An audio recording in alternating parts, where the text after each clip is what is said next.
저는 봉독한 신명기 말씀을 가지고 힘들 때 방향을 생각하라, 이런 제목으로 은혜를 나누겠습니다. 이 사람의 마음은 이 수시로 변합니다. 힘들고 어려울 때 신앙생활을 잘하다가도 좀 여유가 있고 평안하면 언제 그랬나 싶게 또 우리 믿음이 변하고 또 사람 마음이 변하는 것이 우리 심령밭입니다. 또 반대로 평안하고 여유 있을 때 신앙생활을 잘하다가도 우리 삶에 불안이 닥치고 또 힘들고 어려우면 언제 그러나 싶게 또 하나님을 멀리하고 또 믿음을 잃어버리는 자들 하는 데 있습니다. 제가 목회하면서 느끼는 것인데 사람의 마음은 너무 쉽게 변한다는 것입니다. 특히 하나님으로부터 엄청난 은혜를 받았음에도 그 은혜를 너무 쉽게 잃어버리고 사는 사람이 너무나 많다는 것입니다. 먼저는 주님을 위해서 목숨을 바치겠노라고 눈물을 흘리면서 헌신을 약속했던 사람이 세월이 흐르고 험한 세파 가운데에서 믿음을 다 까먹어버리고 아예 주님을 떠나는 이런 자도 너무나 많이 있습니다. 그렇기 때문에 우리의 감정이나 의지로 믿으면 금방 변하기 때문에 하나님께서 우리 마음 가운데 성령을 부어주셨습니다. 성령께서 우리 마음을 붙잡아 주셔야 하나님을 만날 수가 있고 또 우리 인간 존재가 또 사람으로서 변화가 되는 것입니다. 사람은 쉽게 변하고 쉽게 움직이지만 하나님은 변치 않는 분이심을 믿으시기를 축복합니다. 하나님은 어제나 오늘이나 영원토록 한결같이 사랑으로 우리를 돌보시고 좋으신 하나님이심을 믿으시는 여러분 되시기 바랍니다. 그렇기 때문에 우리는 여유있고 평안하고 넉넉할 때 조심해야 합니다. 또 반대로 힘들고 어려울 때도 조심해야 합니다. 오늘 본문의 이 하나님 말씀을 보면은 이스라엘 백성이 모세를 중심으로 해서 40년간 방연생활을 마칩니다. 그리고는 이제 가나안 땅을 눈앞에 두고 있습니다.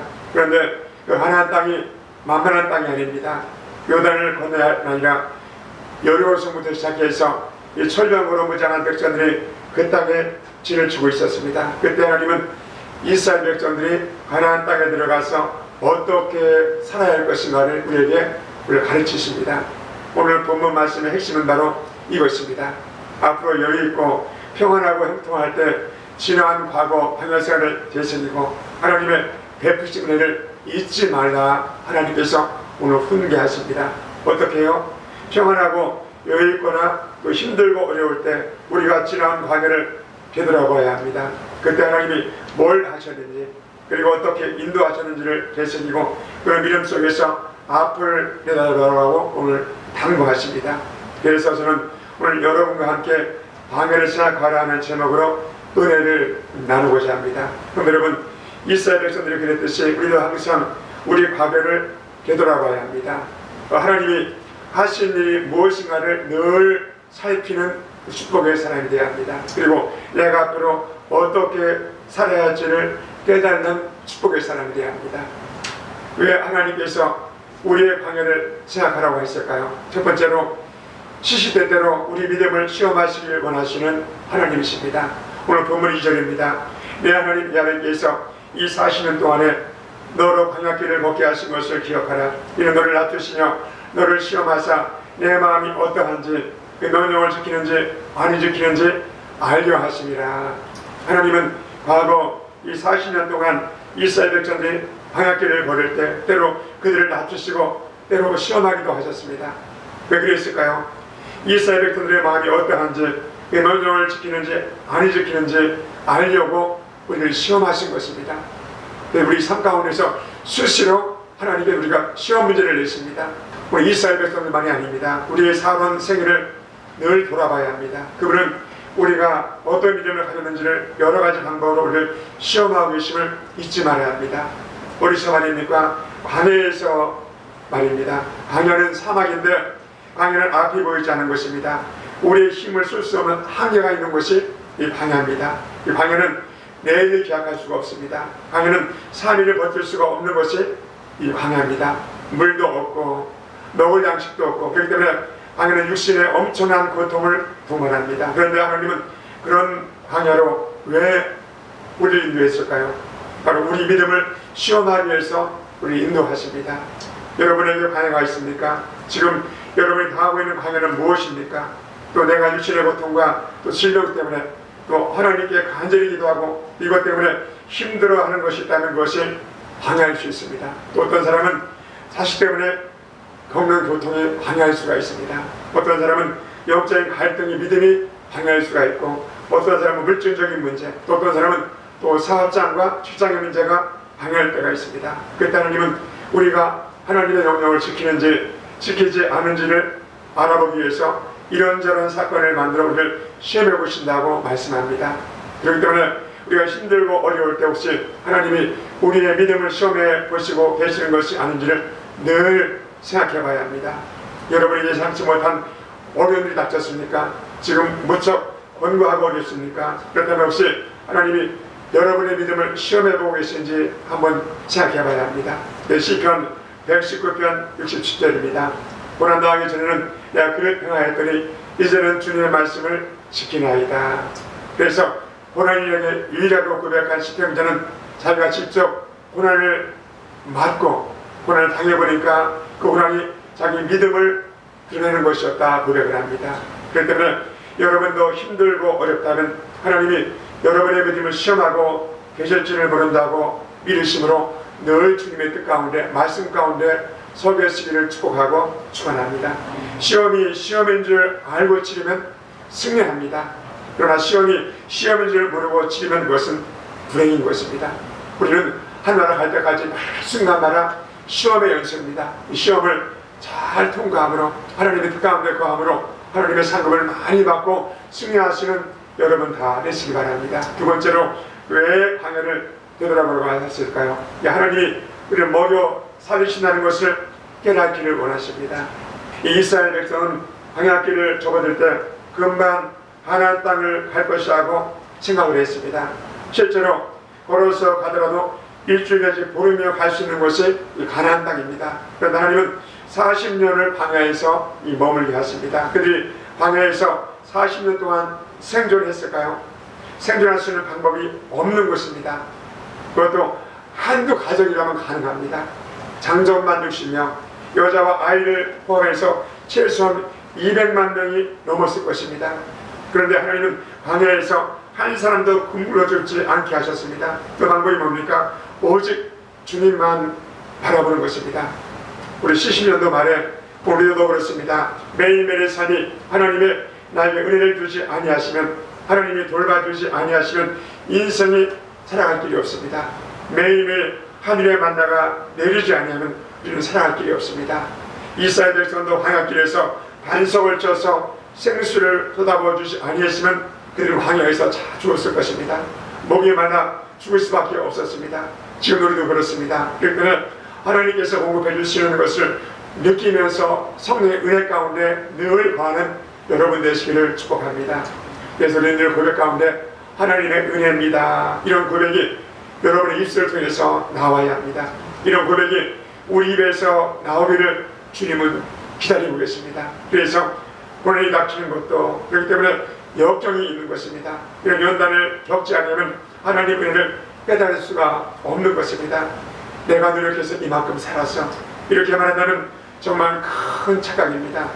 여러분의 노력에서가 아니라 하나님의 은혜인 줄 믿는 여러분 다 되시기를 예수님 이름으로 축원드립니다. 우리 마태복음 6장 31절입니다. 그러므로 염려하여 이르기를 무엇을 먹을까, 무엇을 마실까, 무엇을 입을까 하지 말라. 이는 다 이방인들이 구하는 것이요 너희 천국에서 이 모든 것이 너희 있어야 할 줄을 아시느니라. 여러분의 필요를 따라서 하나님이 우리에게 채워주시는 줄을 믿으시기를 축복합니다. 하나님은 광야 생활을 통해서 우리에게 하나님의 은혜를 체험케 하십니다. 오늘 본문 우리 3절입니다. 너를 낮추시며 너를 줄이게 하시며 또 너도 알지 못하며 내 열조도 알지 못하는 만나를 내게 먹으신 것은 사람이 떡으로만 사는 것이 아니요 양의 입에서 나오는 모든 말씀으로 사는 줄을 너로 알게 하려 하심이니라. 이 40년 동안에 내 의복이 에어지지 아니하였고 내 발이 부르트지 아니하였느니라.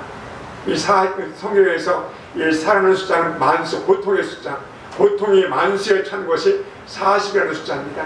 사람이 사는 것이 밥으로 사는 것이 아니고 하나님 입에서 나오는 생명의 말씀으로 사는 것입니다. 그리고 양식뿐 아니라 있는 것도 해결해 주시고 또 건강도 해결해 주셨다고 성경 우리에게 말씀하십니다. 하루 세끼 밥 먹어서 사는 것이 아니고 말씀으로 사는 것이라고 말씀이 믿어져야 그때부터 진짜 믿음의 사람이고 진짜 신앙생활입니다. 아니 어떻게 말씀으로 살아갈 수가 있을까요? 하나님의 말씀이 아니면 우주 만물은 존재하지 않습니다. 천하 만물은 하나님의 말씀으로 창조하셨고 지금도 하나님의 말씀으로 운행되고 있는 것이 인간의 모든 삼라만상이고 우주의 모든 운행입니다. 그러니까 우주의 근본 원인도 하나님의 말씀입니다. 많은 사람이 태양이 지구 생명체의 원인이라고 말을 합니다. 태양 에너지로 만물이 움직이고 운행된다고 착각을 합니다. 그러나 그 태양을 창조하시고 운행하시는 분은 하나님이십니다. 그래서 여러분, 하나님은 전능하십니다. 무엇이든지 하실 수 있습니다. 하나님을 우리 인간의 수준으로 내려놓고 욕하고 비방하고 교회를 대적하는 사람이 많지만 그것은 참으로 어리석고 미련한 짓인 것입니다. 이 전능하신 하나님은 이런 하나님이십니다. 이스라엘 백성을 40년 동안 먹여 살리셨습니다. 40년 동안 의복에 헤어지지 아니했습니다. 40년 동안 목말라 하지 않았습니다. 나는 신기한 것 중에 하나가요. 저도 군대 생활 한 달을 제가 이렇게 받았거든요. 한 달 했는데 3년 동안 군대 생활을 했는데 제가 이 논설위에서 바른 군복이요 3년 동안에 찢어지질 않더라고요. 얼마나 찔린지 몰라요. 그래서 참 찔리다.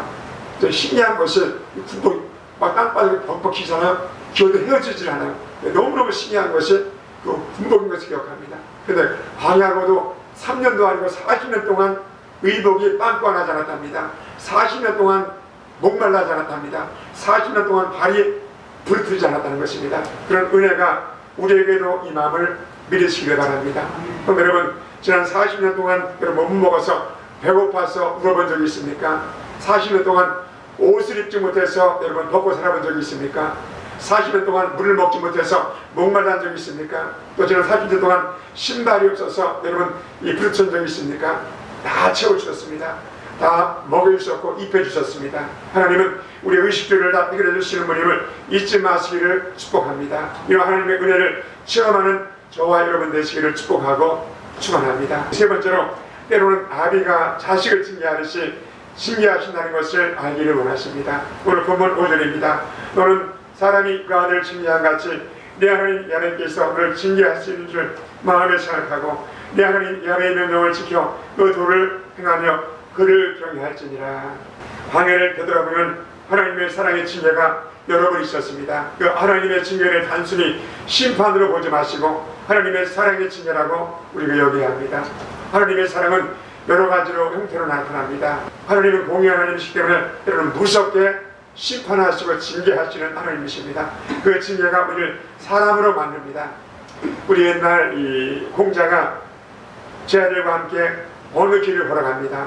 길 한복판에 어떤 어린아이가 길 한복판에서 이 똥을 누는 어린아이가 있었습니다. 길 한복판에서 앉아도 똥을 누는 아이를 보고는 못 본 척하고 이 공자님이 지나갑니다. 근데 조금 가다가 보니까 어떤 어린아이가 또 길가에서 자기 길가에서 이 모퉁이에서 똥을 누고 있었습니다. 그러니까 이번에는 이 공자가 이 탄창을 가지고 지팡이가지고 이놈 나쁜 놈 하면서 이놈을 시키냐 호통을 치더랍니다. 그러자 그 제자들이 이 공자에게 이런 질문을 했답니다. 똥을 누다가 이 어린이가 도망가는데 이 자들이 갸우뚱하면서 아니 선생님 왜 아까 그 아이는 길 한복판에서 똥을 누는데 꾸중을 안 하시고 왜 작은 골목 구퉁이에서 똥을 누는 아이는 이렇게 혼쭐을 내십니까? 그러니까 그 스승인 이 공자가 이런 말 하더랍니다. 얘들아, 아까 그 길 한복판에서 똥을 누는 아이는 아주 양심이 없는 희망이 없는 아이였었고 또 작은 길목 이 구퉁이에서 똥을 누는 이 아이는 양심이 있기 때문에 사람이 될 아이라고 생각했기 때문에 그러해드리라 이렇게 제자들에게 가르쳤다고 합니다. 그러면 희망이 없는 사람은 하나님이 절대 매를 들지 않습니다. 징계를 하지 않습니다. 죄를 짓는데도 전혀 징계를 안 받는 사람은 희망이 없습니다.